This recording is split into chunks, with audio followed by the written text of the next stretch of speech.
Just behind me is Broughton Hall.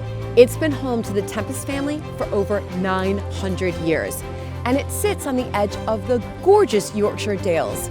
Broughton Hall Estate has evolved in the 21st century to Broughton Sanctuary, which is a space that is rooted in nature and well-being, and I'm going to be experiencing this today.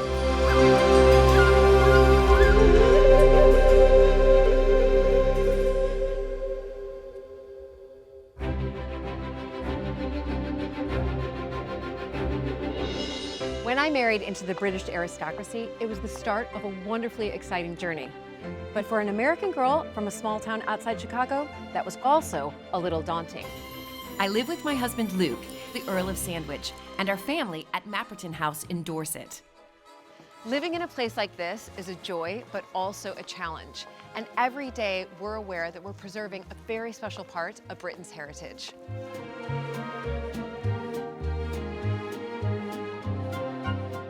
Mapperton has opened up an extraordinary new world for me, and I can't wait to share it with you all.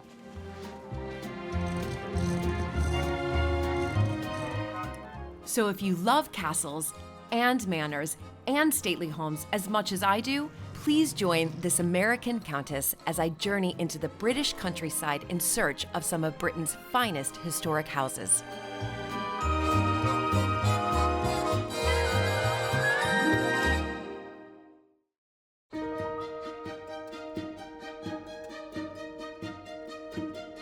Established in 1097, Broughton Hall is home to the Tempest family, one of the oldest Catholic families in England. The current custodian, Roger Tempest, is the 32nd generation of the family, which traces its roots back to the 11th century. Roger and his partner, Paris Ackrell, are regenerating this historic estate into an innovative and inspiring well-being experience, a place of peace and tranquility.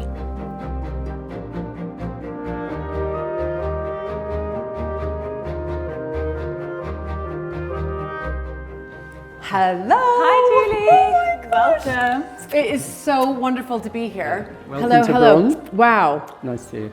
Amazing. You've brought the sun. Thank you so much. But the view is fantastic. The hall, I mean, and I can't wait to get out onto the wider estate just to see all the changes that the two of you, the power couple, have done, because you have really transformed this place into something that I think no other historic house owner that I can think of, and I filmed at a lot of places, have done. So we're going to talk about that a little bit later. Look forward to it. Yeah. We're really excited to have you here. You are.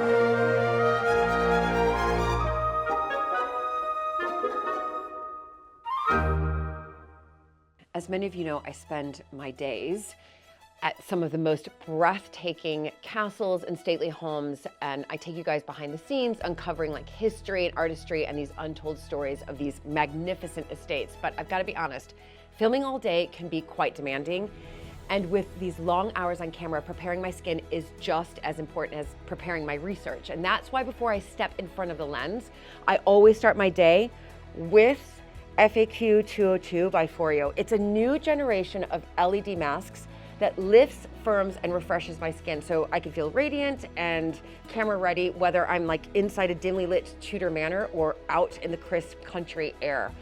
So why is the FAQ 202 by Foreo a must-have? Well, it has these features, you guys, that I can basically customize my skincare routine depending on the day. It has 8 different LED wavelengths, including NIR, so the near infrared. It works on different layers of the skin, so it can tackle signs of aging, hooray! It can reduce fine lines and even minimize those pores. The silicone LED is also app connected, so you can choose from like preset treatments via the FAQ Swiss app, or just use it manually, which is what I'm doing, depending on what my skin needs are that day. And honestly, after using it regularly, my skin feels so much smoother, softer, and less dull.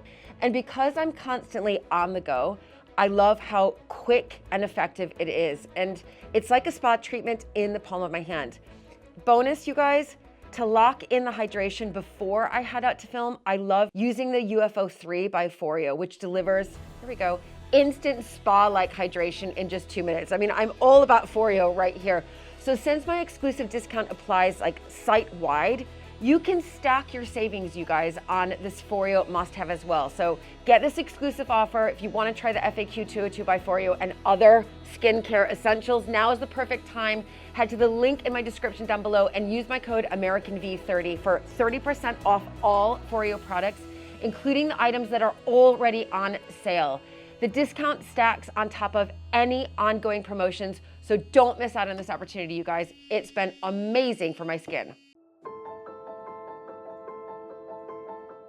So I thought just if possible, I could get a little tour and some history. That would be wonderful. So where am I? Where am I standing? I've just walked in. Where am I? What is Where this are called? you? Well, this house actually is 1597, the core of it. Right. So it appears very Palladian, and it was Palladianized. And this bit you're in is 1597, and this conservatory was the very last bit added, which was 1855. Okay. So there's been a lot of alterations as Yes. more children came on the scene. We're a Catholic recusant family. Okay. So we've had many guests arriving through this door, but a few unwelcome ones, like Cromwell, who took over the house and hung, drawn, and quartered my ancestors, so it wasn't great. No. But there's still a chapel in the house, so we are a Catholic recusant family. So Oliver Cromwell came Yeah. in. Wow. Yeah, he Here. took us over. He took For you a over period for of a time. period of time. And then, like all families, you had to pay fines, and finally got Yeah, it because back. you're Catholic. Yeah. Yeah. So we've had 1,000 years in this area. So I'm the 32nd generation of Tempest. And can I just pause right there, because that's pretty extraordinary that not only 32nd, but of course it has survived 2 world wars. It wasn't pulled down. It's still in the same family. It hasn't become a school or or something commercial as far as corporate. It's still in the same family. yeah, it is. And it's been down one little point, which is quite interesting to the modern viewer maybe. There was 32 generations of the eldest son, so to speak, or who was the oldest available male line. So it was Sir Roger Tempest in the 11th century, and I'm Roger Tempest now, but and the next generation is Aya, our daughter. Yeah. Oh my goodness. So the 33rd custodian is going to be Aya. Okay, that gives me chills. Yeah. That is fantastic. That era has descended upon us. Yeah. But over the 20th century, you're right, the 2 world wars were pretty bad. My grandfather was in the Somme. He was a brigadier general and had a really bad time. He got shrapnel and mustard gas. And then my father in the Second World War got shot in the head in 1944. And he had to go back he survived, it hit a bone. And then he had to go back he was involved in the rescue of the concentration camps at the end of the war. It was pretty horrendous. I'm just reading about it at the moment, learning about it. At 61, it suddenly hit me what happened. And the concentration camp he had to relieve with all his, Scots Guards. They were part of the Scots Guards. There's 25,000 people died in the first 3 weeks after they were relieved. And one of his colleagues, I read, went blind when he arrived. For 3 weeks he went blind. He could not face what he saw. He couldn't face what he saw. Yeah. So 20th century here, Right. this house was not derelict, but it was used as a hospital during the war and all So it was requisitioned both times. Yeah. Hospital both times, or only definitely the Second World War. I don't quite know about the First World War, but probably. Right. And then it had a direct, like any 20th century at the beginning, First World War, Depression, Second World War, then all the taxes were really bad in the 60s. After 1,000 years, just on the verge of not going to survive, and then we sort of slowly pulled around a few little ideas which made a massive bit of difference. So this house, as you go around, it's had major surgery. Okay. In the last 20 years, major surgery. But did you grow up in this house? Yes. You did? Yeah. First 6.5 years, I didn't, because my father's brother was here. Okay. And then he died in 1970s. And it was too sort of in a bad condition to move into in 1970, so we waited 2 years. Okay. And then we were brought up here. I've got 3 sisters and a brother. Right. And you started to think about this later on, thinking, I don't want to live in cold, damp, I need to have some debt, yes. whatever. Yeah. I wasn't going to say Capital it, tax it is, yes, whatever. Yes. So Wow. So that was a real shift from growing up in something that, yes, it's beautiful on the outside, but on the inside, because of obviously the wars, the Great Depression, and the taxes that were, of course, procured on houses like these and big, large estates. Were you constantly thinking, I've got to do something different? Always. So we had to find an answer to survive. You have to survive. And so going into the 1970s was a very bleak period, and my father found it very, very hard. And we were just selling everything. Sotheby's turning up, everything land going down. And there was virtually about one person who worked here. I mean, there was no good for the local community, no good for anybody. So what we did in the early 80s, we suddenly realised the death of distance was upon us, and all these old buildings like stable blocks, piggeries, old farms and things, they could be generating, in effect, jobs was the foundation of it. So we got the jobs going, and we ended up from 52 companies are now based here with 700 people working. Yeah. So it just completely, this huge alchemy went on. Right. And that's in the old buildings, which we'll see later. You were like looking around and you're like, we've got all of these amazing buildings. Derelict buildings not being used. Yeah. How can we bring back life to them, but also bring back sort of jobs? Jobs at the core. Yeah. Because they mean all the secondary effects from it. The pub's busy, the church is busy, the school's busy. With no people, it just doesn't work. So you get the jobs back in, and that's the engine house of growth. And then this alchemy started to happen where we went in all sorts of different directions too. And especially with Paris and I the last few years, we've gone to the outer nature and completely changed that from industrial farming to nature-friendly farming. And completely changed that, and that's very exciting to see the changes. And I know we're both very aware of it. Yeah, I can't wait to see that, because of course we're doing the same thing at Mapperton, and it's always fun and interesting and enlightening to come and visit other estates that are doing something similar, and to sort of, in one sense, share ideas, but also to look beyond and be like, look at it working. It's really working. So I can't wait to get out on the estate with you and look at that. Yeah. But then let's touch on, before we go on the tour, touch a little bit about the two of you. Then you've done even more. I mean, you're just constantly transforming the estate here. Yeah. And it's now not just nature restoration outside. The two of you have something, are doing something that, of course, I love, which is well-being. Yeah, the inner transformation work. I guess when we met, we were both quite on a journey of self-discovery. 11 years ago today. 11 years I know, ago today. happy anniversary. Thank you. And so we were talking a lot, in our first few years of being together, of the problems that we're facing in the world. Ecological crises, spiritual crises, like economic, just on all levels, health and separation from nature.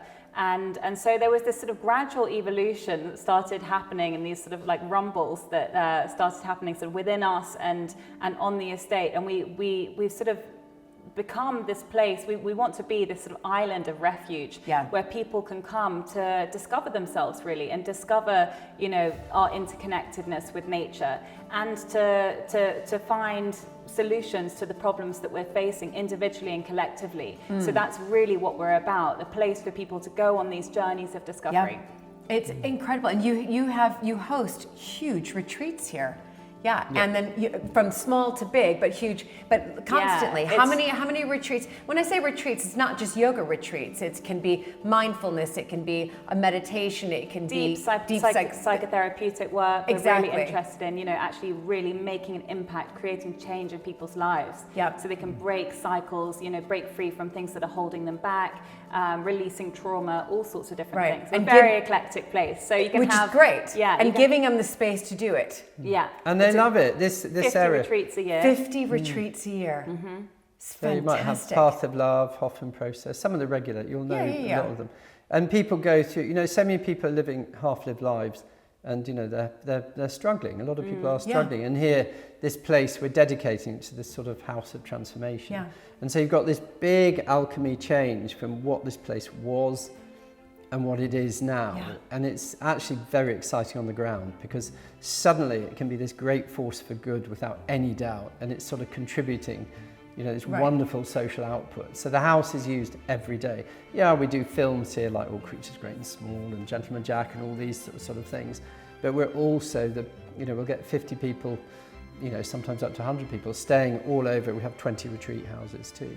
And they're just staying here. And the facilities are quite exciting, which you'll see. Which I'm going to see. I can't wait. Yeah, you'll see those. We've got a state-of-the-art, well-being centre and outdoor pool, indoor pools, while swimming. Meditation labyrinths, screaming fields. Oh my gosh. Fire temples. I love a meditation sweat labyrinth. I might lodges. have to do that today and just go round and round. But what's, I think, the really interesting point here is that all these places, historic houses and areas of land can they find their real purpose? And you need to redefine it and get something which really sort of takes us forward to the future. And ironically, this place I feel is all about the future rather than all about the past. We respect the past, yes, but some things have to change. And so we have, it used to be Broughton Hall Estate, and we call it Broughton Sanctuary because we think that is a stronger metaphorical sort of word which defines the work we do here. And I think there's a lot of complications in life with hierarchy, entitlement, the past, all these sort of things. And it's sort of trying to shift it into a new way of looking at things. And if you're looking at it through a different window. And so now we have this wonderful sort of totality of purpose here, which there might be 1,000 people here in a particular day. And so people have got access in all sorts of forms. Yeah.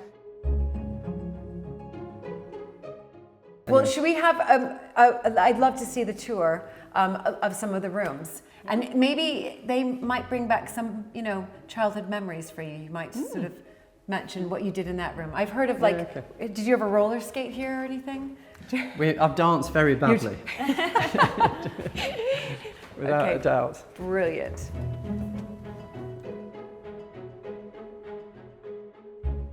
So this is the library. Yes. And it's a beautiful room, actually. It is. Love it. Lovely. Lovely colours. And do you have memories of this when you were younger? I mean, was this a library when you were younger? Yeah, it was. Always. We've done it. There's this thin line between, when you're restoring a house, making sure you're doing it in a very authentic way. Yeah. Not making it into some sort of... And being sympathetic. Yeah, being sympathetic. Yeah. And this has had a lot of restoration, all the books. Each book's been restored and whatever. But you'll see in the next room a lot of restoration went on there. But we used to have Christmas quite often here. I've got 3 sisters and a brother and parents, and we would have a Christmas tree in the corner, and just as a family when there weren't a huge amount of guests, so we would use it. But whenever now other people can come and have Christmas here as well. They certainly As you can see, there's no ropes. Yeah, so that's right. Yeah. There's not, you're not having to go through. People can take over the home as their own house, as their own home. And so when people come and stay here in the hall itself, are they coming in here? Can they, sort of hang out here? Whole house. Whole house. They have the whole house. So we let the house out for a week, say, for exclusive use, and it can be a family or multi-generational or whatever, and they come, and we have a really good team look after them, and really good chefs and everything. So, and they hang out here. They live, Downton Abbey meets with a bit of modernity.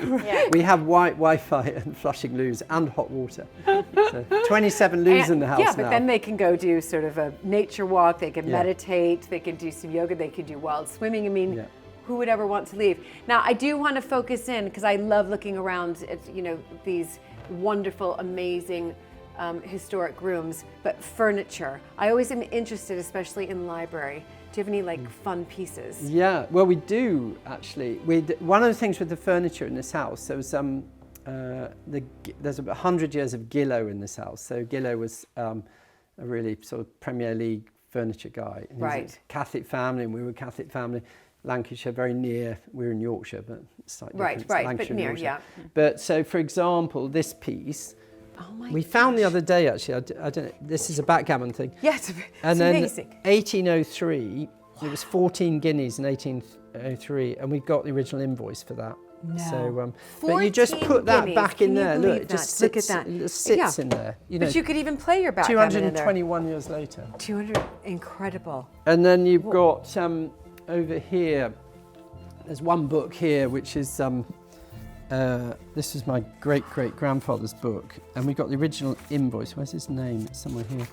The original invoice for this. It was Sir Stephen Tempest, and he was 15 guineas. And these are his handwriting and his notes. And I mean, look at the detail. Look at 1743 or something. Unbelievable. Look at that. And so he was probably, you know, when the house is always getting poshed up a bit from Right, era right. to era, if there's any money about. Right. This is what they would think Yeah, they'd look to possibly that. want to Batty's, what was it called? Batty Langley's designs. It's In- sort of the interiors it of its day. It is. How wonderful. And also what's so nice is they come into a room like this and it's not just filled with ancestors, it's the both of you are with your daughter. I mean, fantastic. It's a cozy, it's obviously it's a grand historic house, but it has a cozy family feel. It's warm. Yeah, absolutely. And you two are the living history. You're making memories that, that your daughter will be able to tell that, one time my parents were filming with this American and walked through this room. But do you see, and that's what's so wonderful, is that it's constant memories. It's not a museum. Yeah, and all of this human endeavor, all of this creation, it's a place where we can celebrate the best of the old with the best of the new, and where you can come and experience that and live it for yourself. Yeah, absolutely. All right, do we need to go back out that door to No, exit? we've got a secret situation. Oh. A secret. We're passing, actually, you're talking about visitors. This is when Joan Rivers came here. Oh, good old And Joan. she came here. She looks good there. She was amazing, actually. My mother had a really bad accident, and she fell off a camel and was sort of wheelchair bound for 17 years, quite a while. Anyway, Joan Rivers was really sweet with her, actually, and she pulled out of her bag this little iconic thing of someone, St. Columbus or something. She said, I've been carrying this around for a few years now, and I finally know who should have it, and she gave it to my mum. That was really sweet. That is really lovely. Okay, all right, no, I love, this is fantastic. After you. Oh my goodness. Who doesn't love a library door with books?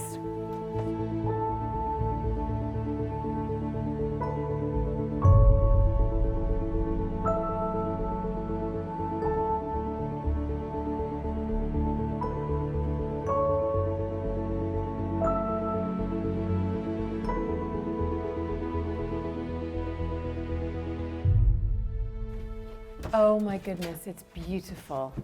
This is the green drawing room. This is the green drawing room. Lovely, and I can see the lovely, is it silk or is it the wallpaper? Flock wool. You've probably come across Edward Bulmer's work. We've had Alec Cobb working on the house for the last 20 years, and Edward in particular came to help in this house, and it's flock. You can actually feel it, but it's the original wallpaper which we replicated. Replicated, right. And then, I mean, this room's had So big tell me, surgery. green drawing room, big surgery. Yeah. That you did? Everything. Yes. Didn't it used to be like completely like whitewashed, and the chandelier was black with soot? Yeah. There are 138 pieces in that chandelier. So we took it down, and when the tower scaffolding was there, it was spread all over the room. You couldn't believe how much is in that chandelier. But all the gilding used to be brown painted when we first came, because they couldn't afford the gilding, to do it. And then things like all the textiles. We tried to keep all these textiles being ruined, and we got these all redone. One or two of them we sort of left, which they might have their time at some stage. No, the carpet was absolutely ruined, so we redesigned new carpet. Edward Bulmer redesigned a new carpet. Okay, but similar to what had been here before. Pretty similar. Right, so you're just trying to do like for like as much as you can. As much as possible. Wow. And then paintings, we bought a few new paintings just over there. Had a lot of businesses away from here to try to fund this place, which is like this eating pool. And you bought back a lot of paintings also that the family had lost over time. Okay, so you were able to, in some cases, retrace where the paintings had gone, and then waited for them to sort of come back up for. Yeah, and it's quite tricky, tricky doing it, but we did it, and we quietly did it, and so we've, the main thing, this house, I think, is all about human endeavour at the end of the day, and we've got all the history, but And it's amazing history in amongst all this, but human endeavour is so important. Absolutely. And the craftsmanship and everything. And it's lovely that everybody, I suppose it was quite highly personalised to certain eras, you know, my family and all the team who worked here, whatever. But now it's, you know, it's just shared. It's part of our nation's heritage and everything. Yes, and yes, yes. everybody shares in a different way. Yeah. So Yeah. it works well. Extraordinary. In terms of paintings in here, it's sort of classical Grand Tour Italian-y sort of feel, but those two are very good paintings. They're by Fabre, and they've been actually to museum exhibitions, and I feel it was a very handsome ancestor, that one. But it says Florence 1812. They had a house just above Florence in Fiesole. And then his wife was Elizabeth Weld from Lulworth down in Dorset, and she had 15 children. Down in Dorset, there we go. She 15. And she's only, 2 didn't survive, but Oh my goodness. that's remarkable. When you know your ancestors, it is Yes. pretty amazing. We have an archive room here, which is quite special. Yeah, I It's would love it. full of I would- the history and knowing little bits of information. So archiving is my sort of passion beyond obsession. Yeah, exactly. So I would probably love I have it. So heard about that actually. So Let's you've talk. got ancestors from Dorset. Yeah, she was. She was. Yeah, she was. There from we go. Dorset. So I could look a little bit deeper and possibly, you know, I'm sure it's going to happen. There's going to be a Montague connection. I'm sure there is. I'm sure There there always is. There's always a is. connection. Now, on my left, I've noticed that because I assume that that's your family motto. Exactly. Now, I don't. Knoweth as thou find, so it means love as you find, which is a really beautiful family motto because, you know, as you know, there are many slightly darker ones, you know, Yeah. kill and be killed. Yeah, all that kind of thing, death and destruction or whatever. But yeah, ours is particularly beautiful. But also what you're doing here at Broughton Sanctuary, and again, that whole notion of well-being, nature, love, kindness, compassion, and it's in your, I mean, that is, I mean, we're quite lucky to okay, have that is actually. unbelievable. And it's more relevant than ever, I think, because Yeah. working on outer nature and inner nature, and it just sort of sums it up. right. It So all there's some ties together. It does, Yeah. it's unbelievable, it's meant to be.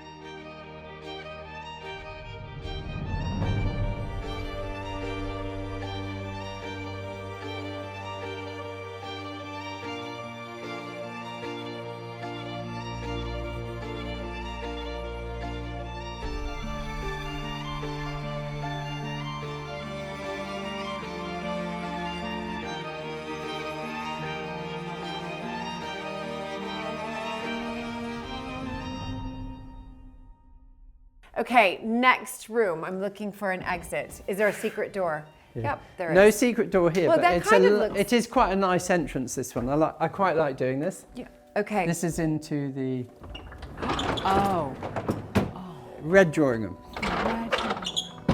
this is so lovely. And we would hang out here quite a lot. Love this color. It's beautiful. It's like a good, it's like, I know it's the red drawing room, but it's like a good plum. It's good rich. plum, yeah.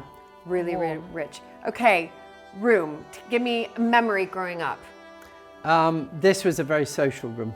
So Okay. after dinner, come in here, hang out, play music, whatever, and just, you know, just lots of guests and all that sort of thing. Right. But I love this room actually, I really do. This has had a lot of restorations. So these curtains actually took 4 years to do. I mean, it's so ridiculous with all the issues in modern society, and we're spending 4 years to do some curtains. But they're from Egypt, Portugal and India, all the bits to fill it together. And they're not cheap. No. But, you know, trying to preserve the atmosphere and getting things Yes. right is really important. Yes, and of course. And then in here you've got this fireplace. It's called a Sylvester fireplace, and it generates 3 times the heat roughly of a normal fireplace because it's like a radiator on its side. Yes, I see that. Very clever. Because as a child, being brought up in this house, it was very, very cold. Right. And so a fire was like, ooh, yes. Was it just, were the yes, fires please. constantly on? They in were house? a lot when we can. I mean, it was very frugal living. Yes. You know, we're in the dining room, you know, with lots of coats on and everything. It was such a different atmosphere. Now we have so many people using this place and restored so much. It's like vibrant every day and it's positive and it's, everybody used it. Yes, yes. And we've had in this room, can you remember when that tribe, the Yeah. Guatemalan Mayan elders Yeah. were here? And I thought, oh, they'd want to be up at the Wellbeing Centre or somewhere else. In Avalon, with kind of the purity of the space, but no. We want to be with the ancestors. They wanted the ancestors looking down, so they could really feel the ancestors here. And so we've had cacao ceremonies in here, you know, genuine, like the real stuff from the source, in these rooms. So this beauty right here, you mentioned coming in here when you were younger, music by the fire. Was this here when you were growing up? Yeah, I have to be honest on this one. There was another piano, and then a museum rang up and said, could you look after this piano for us? Right. And so this piano actually used to belong to Sir Walter Sterndale Bennett, and I don't know, I think Chopin's played on this piano, so it's quite special. And it is actually used. But we do get, I don't know the band James, and they write some of their albums here. And so we have, and they had a #1 this summer, which was all written at Broughton. So we have a lot of living creatives. room concerts. Fantastic. Yeah, we have, haven't we? Tim Booth in there. Right, brilliant. But it's wonderful to hear that it's all being used. You've all got the time. Music being created, then cacao ceremonies, and a group coming in here wanting to feel the ancestors. So it's diverse. It's diverse. And then you That's suddenly brilliant. realise these places can be a wonderful force for good. And, they're contributing on all sorts of, amazing levels. And someone said, Andrew Harvey was here, the writer, I don't really know Andrew, but he, philosopher, and he said, Broughton's like a field, a metaphorical field, and people come in for all sorts of different reasons, even a little bit and a big bit, and someone came for lunch one day and he stayed for 7 months. So there's a beautiful Rumi quote, and it goes, beyond ideas of right doing and wrongdoing, there is a field, I'll meet you there. So we like to be this kind of field where we can go beyond all of the polarities and kind of come together, no matter what religion you're from, no matter what background. No matter what your politics are from, you can just come here and have clear thinking and connect authentically.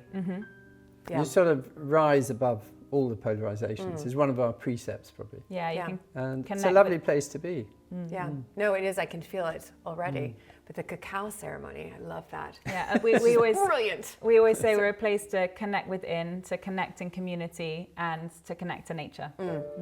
Yeah, I feel it.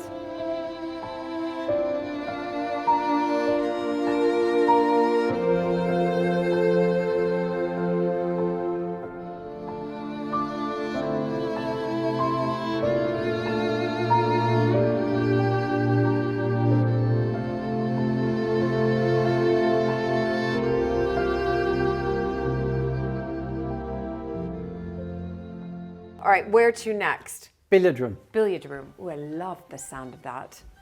Fantastic. And a door. Not a secret door, not a sliding door, a door. Mahogany. A lot of mahogany. So, this is the billiard room. Billiard room. A surprise.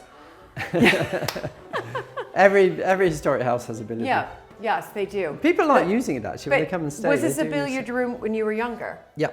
It was? Yeah, but it was a very different billiard room. So, in what sense? Well, one morning we woke up and there was a plastic cover on the table and there was snow, about that much of snow. And we'll evidence the photo. So that's a state. The house was cold and not great. And not great. I heard your parents use blue tack for the ceiling to tack up some They holes. used everything. Sellotape, blue tack, you name it. Probably Brussels sprouts. What, to plug up holes? Yeah. For the water pouring in. You used to have old hip baths, the really old ones. Oh, there's a leak. Right. I mean, the house, I remember in the 70s when I was, poor dad and mum, but there was a storm and the phone, everybody ringing in. My roof's pouring in with water. It wasn't good for anybody. No use for anybody. No. And so reviving every building, giving it a new purpose, a very good roof and all that, suddenly it works for everybody. Yeah. It's quite simple, really. Yeah. Now this, I've spotted right when I walked in. This is a just absolutely stunning doll's house.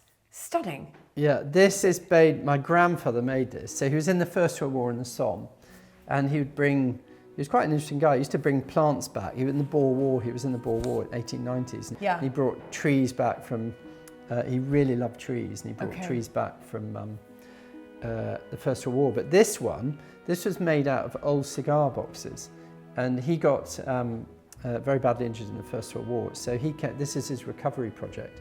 What? And It's made out of old cigar boxes. Yeah. Oh. And the little detail behind it, it's like the books have got little pages in. There's a loo rolled in the loo. You can probably see it actually. I'll just it's not opening at the moment. But and one thing here is a tiny little copy of the Times newspaper. Look at that. And his friend was Geoffrey Dawson, who was the editor of the Times, who lived just up the road, and he gave him that. And he gave him that. And did he build all the furniture? Yes. Yes. In the woodwork shop here. What? And his mother was an amazing. She did in the house. You'll see lots of fireplaces. She carved fireplaces. She was a carver. She was really cool. And now Roger's niece is actually a luthier, No. so she makes guitars. So there's quite a bit of creativity in the family. Yeah, of course there's. Yeah. I could stare at this all day. I mean, knowing that your grandfather made this, and what a great recovery project. You know, I always have this view in life that projects keep you young. They just do. Yeah. And something like this, how fantastic. So did you ever play with this with your... Yeah, we weren't really allowed to. So right, okay. In fact, it's being spring cleaned at the moment. This is the front over here. You can see that where Paris is. Oh, yeah. And so that's yes, the internal. okay. I think they're cleaning the curtains and things like this, and we'll put it back. But everything needs care and attention and maintenance. Yeah, everything has a cycle, doesn't it? And you just look, have to look even after just the little mice here. Tiny little mice. Tiny little mice. He thought of everything. So you could literally stare at this all day. Look at that grand staircase. Yeah, I've even got a vacuum cleaner. And then here, it's got a fan. And to see this was I think he finished it about early 1920s. Right. But that fan used to have a battery and it used to work. And it used to work. That was pretty ahead of its No time. way. Yeah, 100 years ago, oh my gosh, I could just go through all the detail. But you know about the learning, the history. I mean, recently we found the map in the archive of some Druid circles in a burial ground, and it was from 1917, was it, P? Something like that. Was it 1907? Anyway, and then we found it on a map in 1721, and we never knew about it till just recently. And then a couple of years ago, we're looking through and we found the priest who was based here. Right. Was going to America, and he was on the Titanic. He died on the Titanic. He was giving last rites to everybody as they died. No. And he died on the Titanic. And all these funny little stories, they're interwoven. Yeah. And then families come back here they've read something about their ancestors, and they come and connect with us again and everything. Yeah. And we've got an American family coming this next year, and they're sort of distant cousin, and they're bringing all the Tempest family from Utah City.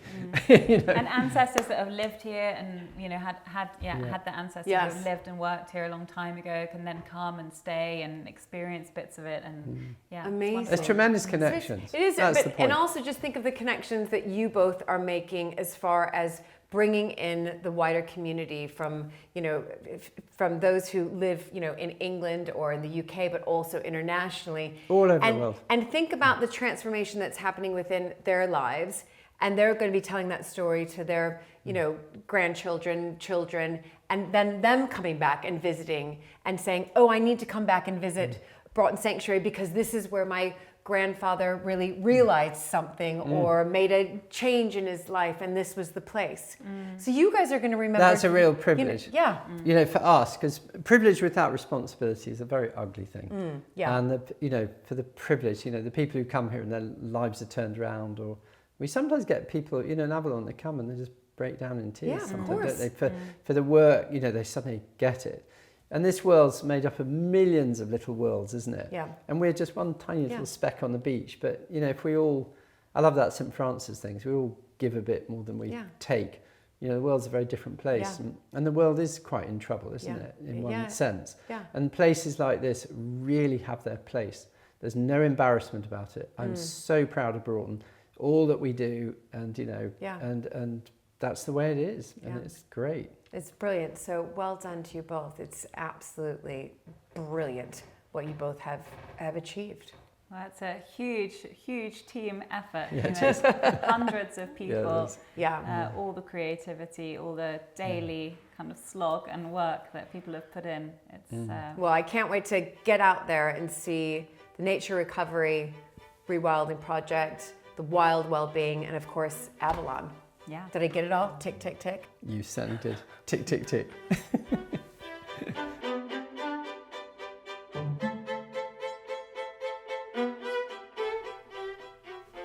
As my visit to Broughton Sanctuary continues, it's all about brushing up on relaxation techniques.